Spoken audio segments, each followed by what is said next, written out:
Төрөкулдун курчтугунан тең ата сүйлөгөн касиеттери орустардын душман болуусуна алып келген. Төрөкул Жанызаков мамлекеттик жана коомдук ишмер. 1920 жылы Түркстан АССРнын Борбордук аткаруу комитетинин төрагасынын орун басары болгон. Меркедеги орус жергиликтүү мектебин аяктап, 1909 жылдан Түркстан генерал-губернаторуна жеке жардамчы жана котормочу болуп иштеген.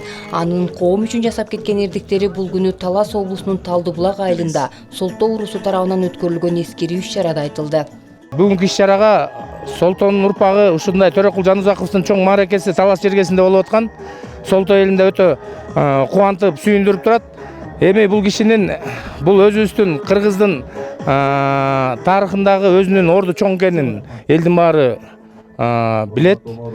20-жылдын башындагы Кыргызстандын жегеле Борбордук Азиянын дооруна түшкөн доор алмашуу маалындагы Төрөкул Жанызаковдун кыргыз эли үчүн, Орто Азияга салган салымы үчүн бизди чоң кубантат да. Төрөкул Жанызаков 1916 жылы Кытайга качкан кыргыздарды кайра мекенине кайткыла деп, алардан кайтып келишин уюштургандардын бири. Аш жылаңач келе жаткан кыргыздарга тамак уюштуруп, кыргыздарды тосуп алган. Анын ысымын түбөлүк сакталсын деп, мындан 3 жыл мурда коомдук ишмер Нышанбек Кочкоровдун демилгеси менен Акман айыл аймагындагы Ташбулак айылындагы негизги жол койгарылган. Анткени бул тарыхта өз орду бар улуу инсан дал ошол Акман айылында окко учкан. Талас эли тарыхта калган инсанды бүгүн таңазалап жатса, Акман эли эбак эле анын ысымын жолго берип, эл ичинде кадыр баркындан азалаган. Базаркоргон районундагы Акман айылдык кеңеши Төрөкул Жанызаковдун ысымын Ташбулак деген айылдагы негизги чоң көчөгө бердик. Депутаттардын чечими. Аны көтөрүп демилгелеген мен болдум. Эмне үчүн? Өзүңөр билесиңер. Мындан 100 канча жыл мурда Түркстан АССРнын төрагасы Турар Рыскулов менен анын орун басары Төрөкул Жанызаков кыргыз мамлекети үчүн, кыргыз улуты үчүн канчалык көп иштер жасаган. Тарыхый инсанды эскерүү иш-чарасына Базаркоргон районунун атайын өкүлдөр дагы катышышкан. Алардагы жергиликтүү бийлик баштаган жамаат барып, тарыхый инсандын орду жөнүндө баса белгилеп айтып өтүштү.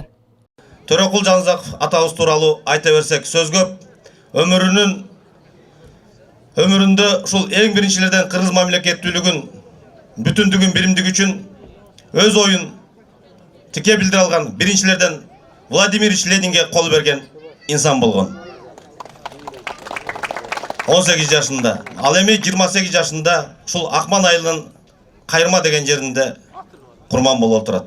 Өзү туулуп өскөн Талас районунун Талдыбулак айылында атайын боз үйлөр тигилип, белгилүү тарых изилдөөчүлөр, коомдук ишмерлер жана бир катар жетекчилердин катышуусунда иш-чара белгиленди. Анда Төрөкул Жанызаковдун артында өчпөс из калтырып кеткендиги бир ооздон айтылды. Ошондой эле анын ысымын өлкө аймагында даңазалоо зарылчылыгы тургандыгы баса белгиленди. Төрөкул Жанызаковдун эскерүү кечеси мына ушул жерде башталып, эми Бишкекте улансын, Ысык көлдө улансын, Чүйдө улансын, Кыргызстандын бардык дубандарында улансын. Себеби Төрөкул Жанызаков бир эле Талдыбулактын кулун эмес, бир эле Солтоонун кулун эмес, бир эле Талас дубанынан чыккан мыкты инсан эмес. Бул Кыргызстан үчүн, кыргыз мамлекеттүүлүгү үчүн күрөшкөн, журт аталарынын башында турган идеяны таркаткан улуу инсан. Иш-чаранын жүрүшү маданий программалар менен коштолуп, унутта калып бара жаткан улуттук оюндар уюштурулду. Кыргыздын кол өнөрчүлүгү жарманкеге жайылып, аймакта майрамдык маанай тартууланды. Нара Жапарова, Чыңгыз Абдыкадыров, Талас облусу.